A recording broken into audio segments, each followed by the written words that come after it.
السلام عليكم ورحمة الله وبركاته. أهلا بكم أعزائي متابعي إبراهيم المنيسي في كل مكان. واليوم الكبير في الأهلي، اليوم الكبير فعلا النهاردة في النادي الأهلي، مش بس علشان حفل التكريم، لكن الحقيقة لأكتر من سبب. مبدئيا إنه النادي كرم الفرق اللي فايزة بالبطولات في موسم مش عايز أقول استثنائي، لكنه موسم تاريخي، لأنه اللي حصل ده له دلالات كبيرة جدا وجاي في توقيت اعتقد قدم لكل الناس برهان دامغ وقوي جدا على تميز الاهلي اداريا وفنيا وجماهيريا. ان انت تفوز بهذا العدد من البطولات، ان انت تكرم كل هؤلاء الابطال، ان انت تقدم لكل حتى الفرق القليلة اللي ما وفقتش السنة اللي فاتت درس في التكريم والتقدير. كل دي معاني جميلة جدا ومهمة للغاية. لكنه كمان وانت بتعمل ده النهارده تقريبا بتفتح الورقه الاولى في المشروع الكبير. مجلس الاداره اجتماعه اللي سبق الحفله، المجلس برئاسه الكابتن محمود الخطيب ناقش ما تم التوصل اليه حتى الان من تصورات ومفاوضات مع الشركه العالميه الكبيره بخصوص الحلم الكبير. ايوه، استاد الاهلي. استاد الاهلي الحلم الكبير لكل جماهير النادي الاهلي والاعضاء الاهلي والعشاق الاهلي في كل مكان. النهارده مجلس الاداره بيحط السطر الاول في هذا المشروع الكبير، والكابتن محمود الخطيب بيعرض على اعضاء المجلس ما تم التوصل اليه من نتائج في المفاوضات مع الشركه الالمانيه العالميه الكبيره، وبالتالي بتبدا الخطوات الاجرائيه تباعا علشان يظهر للصور او للنور هذا المشروع الكبير جدا اللي بيمثل حلم كبير. المشروع انتوا عارفين هيبقى في فرع الاهلي او في مقر الاهلي في الشيخ زايد. كل الامور بيتم الترتيب ليها من دراسات الجدوى ومن الموافقات، وانتوا الاهلي انجز كتير في موضوع الحصول على الموافقات، لانه كمان قرب المكان من مطار اكتوبر خلى المساله، مطار سفنكس خلى المساله ليها احتياج للتصاريح الكتيره.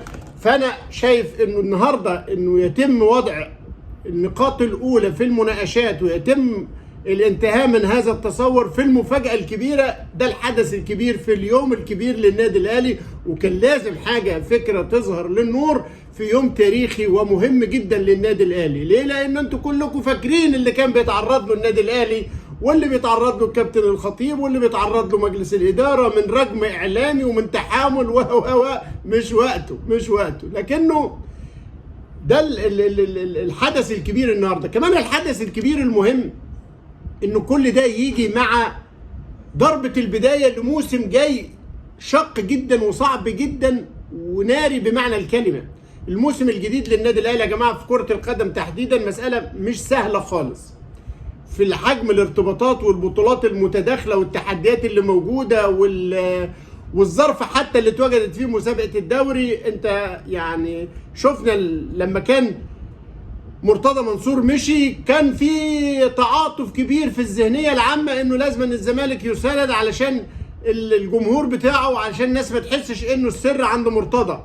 خدوا بالكم الظروف بتعود السنه دي مع تركيز شديد في بيراميدز، لانه عمل تدعيمات قويه جدا وعنده تحضيرات كبيره. فانت عندك هذا الموسم بكل هذه التحديات النهارده ضربه البدايه. ليه؟ لانه لاول مره يظهر في ملعب مختار التتش في الحفله، ويبدا الاستعداد لبكره ان شاء الله تعالى بدايه فتره الاعداد. يظهر الجهاز الفني للنادي الاهلي برئاسه او بقياده مارسيل كولر اللي وافق، وكمان مجلس الاداره استعرض تمديد عقد مارسيل كولر لسنتين اضافيتين عشان يفضل هذا الرجل اللي بيمثل عمود الخيمه لهذا المشروع الكروي المهم جدا في النادي الاهلي يبدا تحضيراته للموسم الجديد. لكنه النهارده وصل وحضر الحفله، ولكنه او حضر قبل الحفله كمان عشان يجتمع مع الكابتن محمود الخطيب ويشوف التحضيرات الخاصه بمعسكر الاهلي في النمسا واللي انجزه الكابتن خالد بيبو، اللي لاول مره يتعامل النهارده مع مستر مارسيل كولر بعد تعيين خالد بيبو مديرا للكره.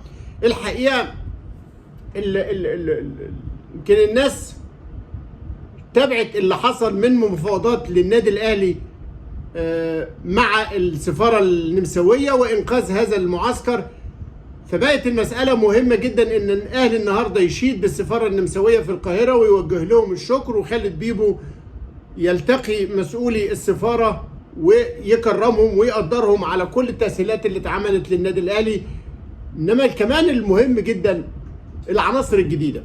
لأول مرة بيظهر في ملعب مختار التتش النهارده امام عاشور نجم الاهلي الجديد. والغريب جدا من المفارقة العجيبة على فكرة ان وقت ظهور امام عاشور في ملعب النادي الاهلي لاول مره في مختار التتش يحضر الحفله ويعمل القياسات الطبيه ويعمل كل القياسات البدنيه والعلميه والدفتر والملف الطبي بتاعه بعد ما الجهاز الطبي اطمأن على جاهزيته وعلى سلامته تماما هو واكرم توفيق ودخولهم فتره الاعداد بقوه.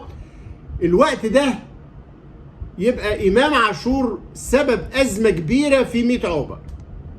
في حريقه في 100 عقبه بسبب امام عاشور. ليه؟ من غير ما الراجل يعمل حاجه.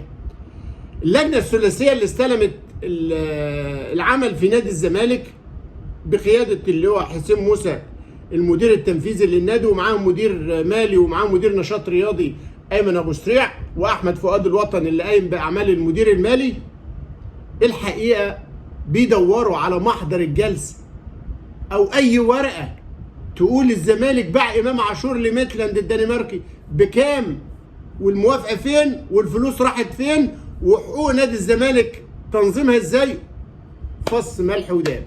تخيلوا صفقه ب3 مليون دولار او هكذا قيل، الله اعلم الورق فيه ايه، بس كمان مفيش ورق. مفيش ورق ينظم هذا الحق، ولا في ورق يقول امام عاشور اتباع بكام، ولا الزمالك له كام، ولا اللي وافق مين، ولا بقول لكم يعني عارفين العربيات اللي بتتسرق ففجأة الملف بتاعها يتسحب من المرور ويبقى ملهاش ورق ويقول لك يا عم سيبك منه دي ملهاش ورق. هو كده بقت صفقة بدون ورق. صفقة بدون ورق. فعاملة أزمة كبيرة. والناس اللي مسكوا نادي الزمالك بعتوا للوزير الحقنا سعادة الوزير انت اللي قلت محدش يقلب ومحدش يفتح ومحدش يدخل على مرتضى ولا يسأل على ورق ولا اي حاجة، كفاية انه مشي. ده الراجل حتى وصفه بالمجلس الوطني، بكلمكم بجد يعني وزير عنده واحد متشال بقرار او بحكم محكمة لسب وقذف وسوء سلوك، فيقول لك الراجل وطني. ماشي ماشي ماشي. انما علشان ما حصلش تسليم وتسلم، ما حصلش اي حاجة من مراجعة الورق ولا حتى التفتيش في الاوراق المالية، ناس خرجت وناس دخلت. فيلاقوا كمان مش بس امام عاشور، يلاقوا كارثة انه فيه 3000 عضو. مرتضى منصور كان واقف عضويته. انت المفترض ناهيكوا على ان ده اجراء مش قانوني، لان انت المفروض بتوقف عضويه واحد لاسبابه وبتختاره، يعني ليها المفروض ليها اجراء قانوني. انما اداره الاشتراكات ناس راح تجدد عضوياتها اللي توقفوا دول ما يلاقوش ليهم ملفات. 3000 عضو من المغضوب عليهم من مرتضى منصور ما لاقوش الملفات بتاعتهم موجوده. طب هتعمل ايه؟ ما هو دول اعضاء وممكن معاهم كرنيهات قديمه ومعاهم ما يثبت ان هم كانوا هنا، لكن ملفاتهم اللي اتاسست عليها هذه العضويه باوراقهم واساندهم كل ده مش موجود. فطبعا ازمه كبيره جدا ل 3000 عضو. ناهيكوا بقى على الكلام اللي بيتقال على انه عايزين يعملوا تنقيه للعضويه، وعايزين في ناس خدت عضويات بشكل ما عليها فلوس، وفي حقوق كتيره للنادي مهدره، في تفاصيل كتيره قوي قوي قوي في ورق نادي الزمالك مفيش اراده في المراجعه بتاعتها ولا التفتيش فيها. لكن في كل الاحوال امام عاشور طبعا ازمه حقيقيه هو وال 3000 عضو من المغضوب عليهم. ده فيما يخص نادي الزمالك. لكن كمان ما يخص نادي الزمالك انه بدأ يتكلموا ان الامور بتتلم، وانه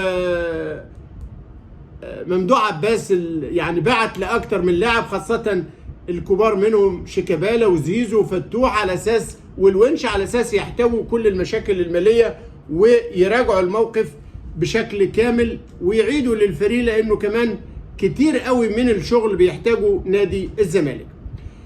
النادي الاهلي كمان اعلن على فانيلته الجديده، وشفتوا الفانيلا الجديده عودة شعار نادي القرن فيها. وهنا على فكرة عايز ألفت نظر الناس حتى اللي بيكتبوها، الأهلي يا جماعة مش نادي القرن الأفريقي، الأهلي نادي القرن في أفريقيا. على فكرة الفرق بين الاتنين شاسع جدا وغريب. ليه؟ في الجغرافيا المنطقة اللي جنوب البحر الأحمر بتاعة جيبوتي والصومال وإريتريا، المنطقة دي اسمها منطقة القرن الأفريقي. هو ده كده، دي منطقة القرن الأفريقي. فلما تقول لي الأهلي نادي القرن الأفريقي، أنت بتقصره على هذه المساحة اللي هو مصر مش جزء منها. فهنا التدخل، الأهلي نادي القرن في أفريقيا، مش نادي القرن الأفريقي. نادي القرن الأفريقي ده ممكن يكون هورسيد الصومالي أو فريق إريتريا، أي مكان نتائجهم مع بعض إيه، لكن الأهلي نادي القرن في أفريقيا. ده بمناسبة حتى الزمالك واليوفط بتاعت وزارة التموين، واللي قال لك انا رحت سجلت العلامة التجارية واتضح انه مفيش اي حاجة، وزارة التموين بتدي عيش بس ما بتديش بتدي عيش وسكر وزيت، ما بتديش القاب رياضية او كروية، لكن بتسجل علامة تجارية للي بيقدم ما يفيد او ما يدلل به على انه يمتلك هذا الحق او هذه العلامة التجارية او هذا اللقب من الجهة ذات الاختصاص. مين اللي منح الأهلي نادي القرن في أفريقيا؟ الاتحاد الأفريقي لكرة القدم، وعشان كده ده اللي تم تسجيله.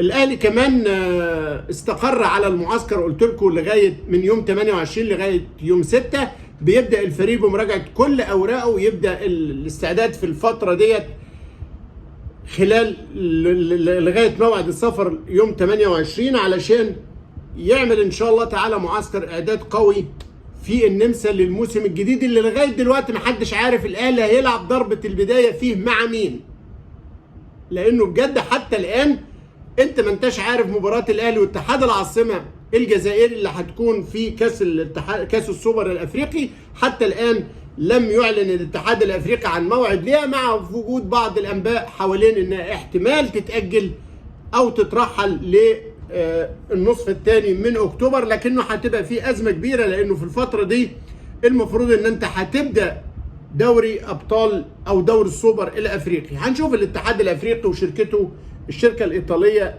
اللي واخده الدوري السوبر الافريقي هتستقر فيه على ايه بالظبط. كمان الاهلي يوجه تهنئه للنادي الاسماعيلي، رد المهندس نصر ابو الحسن الرئيس الجديد للنادي الاسماعيلي، وقلت لكم الراجل ده شخصيه محترمه وشخصيه هاديه وشخصيه فاهمه وشخصيه عايزه تعمل حاجه وجد، مش من النوعيات اللي بتغازل الجماهير، وما دام الجماهير بتكره الاهلي او بيحاولوا البعض يكرههم في الاهلي فيمشي في السياق. لا، الحقيقه الراجل واعي جدا وفاهم. بس الحقيقه الحاجه الغريبه جدا، شفت بعض المذيعين من مثير الفتن والناس اللي عايزه تعمل ازمه يصعب عليهم قوي انه الاهلي يبقى على وفاق مع الاسماعيلي او مجلس اداره النادي الاهلي يهني مجلس اداره النادي الاسماعيلي، فيبدا الضرب تحت الحزام والحقن اللي تحت الجلد بقى. يتقال لهم ايه؟ طب كويس والله، ما دام العلاقه رجعت وقعد حلوه كده، ليه مجلس اداره الاسماعيلي ما يبادرش يطلب من النادي الاهلي انه يلعب مباراه الاهلي والاسماعيلي في الاسماعيليه، والاسماعيلي يجي يلعب في القاهره وكله يبقى زي الفل؟ الغريب والعجيب الناس دي اللي بتحاول تشيطن العلاقه وبتحاول تبث مزيد من اسباب التوتر، وفاهمين ان هم اذكياء، فاهمين ان هم قال يعني كده ماشيين بالشكل الايجابي. القصه انه ما حدش منهم قادر يجرؤ يقول هو ايه سبب ان الاهلي ما بيلعبش في الاسماعيليه. السبب انه الجهات الامنيه ما بتوافقش، مديريه امن الاسماعيلي او مديريه امن الاسماعيليه ما بتوافقش على استضافه مباراه الاهلي والاسماعيلي في الاسماعيليه. فالانديه كل الانديه بتاعت الدوري اهو القرعه هتتعمل بتاعت الدوري، كل نادي بيقدم الموافقات الامنيه لمديريات الامن التابع ليها هذا النادي على هذه المباريات اللي هتتلعب في ملعبه. الاسماعيلي بقاله كام سنه ما بيقدرش يجيب موافقه مديريه امن الاسماعيليه على استضافه مباراه الاهلي، برغم ان الاهلي بيجيب موافقه مديريه امن القاهره على استضافه الاسماعيلي وعلى استضافه بقيه المباريات. فهنا السبب لا مجلس اداره الاسماعيلي ولا الاهلي ولا مجلس الاهلي ولا الخطيب ولا علي ابو جريشه ولا كل الكلام اللي انتم بتقولوه، السبب الموافقه الامنيه بس. هاتوا للاهلي الموافقه او هاتوا للاسماعيلي الموافقه الامنيه في مديريه امن الاسماعيليه، الاهلي عمره ما هيقول لا. ده الاهلي بالعكس كان الاهلي المفروض يتمسك انه يلعب مباراه الاسماعيلي في القاهره، لانه انا جايب لك اوكي الموافقه. اما المنطق والعدل وتكافؤ الفرص ان الماتشين بيتلعبوا مع بعض بره القاهره، يعني لا بتلعب لا هنا ولا هنا، بيلعب الماتشين في برج العرب. فيا ريت محاولة الشيطنة ومحاولة التزاكي شوية، الناس تستحي على نفسها، وكفاية البلاوي السوداء اللي انتوا عملتوها في توتر هذه العلاقات. زي ما بتسمعوا برضو نفس الجهلة، ليه الاهلي ما بيروحش بورسعيد؟ يا عم الجاهل منك له، ده المصري ما بيلعبش في بورسعيد، ده ما عادش فيه استاد في بورسعيد. استاد اللي بورسعيد اللي حدث فيه الحادثة اتشال خالص، بيعاد بناؤه، فالمصري بيلعب في برج العرب. لكن هي اللي بان المسخه والطريقه القذره لمحاوله اثاره الفتن من جديد. نتمنى الناس تنتبه، لان الجمهور فائز كل الاشكال دي الحقيقه. الموقف المعلق دلوقتي لنجمنا العالمي الكبير محمد صلاح، يمكن الموقف شويه بيقرب من ناحيه اتحاد جده، لكن طبعا انت في كل الاحوال الموضوع عند ليفربول. الاعلام السعودي عمال يقول ان الموقف بيقترب، وان المباحثات اللي حاصله ما بين مسؤول اتحاد جده وما بين ليفربول بتشهد مرونه غير الاول. وايضا بالنسبه لمحمد صلاح اللي بعض التقارير تحدثت على انه الراتب السنوي بتاعه هيبقى تقريبا 5 أضعاف ما يتقاضاه في ليفربول، يعني تقريبا بيتكلموا في 100 مليون يورو سنويا لمحمد صلاح الراتب بتاعه في اتحاد جده، او اللي معروض عليه حتى الان. على فكره اتحاد جده عنده ازمه بين مدربه البرتغالي مع نجم الفريق كريم بنزيما. وكريم بنزيما بيطالب بإشارة الكابتن وبيطالب بحقوق له في الفرقة، وقال لك نونو سانتو المدير الفني ما بيتعاملش معاه كويس، والمدير الفني قال لك اصل مش انا اللي اخترته، انا ما تقليش عليه ان هم هيجيبوه، ده راجل لعيب ترابل ميكر او بيعمل ازمات كتيره ومثير للمشاكل، انا ما طلبتوش. وعشان كده تلاقي اداره نادي زي اتحاد جده تلاقي نفسها في ازمه كبيره جدا بين لاعب هو الاغلى موجود في اللي موجودين وارقام تخض يعني، وما بين المدير الفني اللي قال لك مش انا اللي جبته، هم اللي اختاروه لي. عشان كده الكلام على انه راي المدرب دايما في الاستخدامات راي مهم جدا ومؤثر. بس صلاح لو راح هيحصل ايه لو الناس دول جابوا راموس كمان؟ المدافع الاسباني صاحب الواقعه الشهيره اللي عور فيها صلاح نجمنا العالمي في نهائي دوري الابطال بتاع 2018، واللي اثرت على صلاح في هذا الفاينل وخرج بدري واصابه مؤثره في دراعه وخلتنا كلنا نكره حاجه اسمها راموس. لانه كمان صلاح غاب على مباراه مصر والاوروجواي في كاس العالم 2019 في روسيا بسبب الاصابه المؤثره في كتفه من الاصابه العنيفه والالتحام العنيف جدا اللي تقريبا كان متعمد من سيرجيو راموس. هل الايام هتجمع صلاح مع هذا الراموس تاني في اتحاد جده؟ لا، دي تبقى كبيره قوي بقى. شكرا جزيلا لحضراتكم على طيب المتابعه.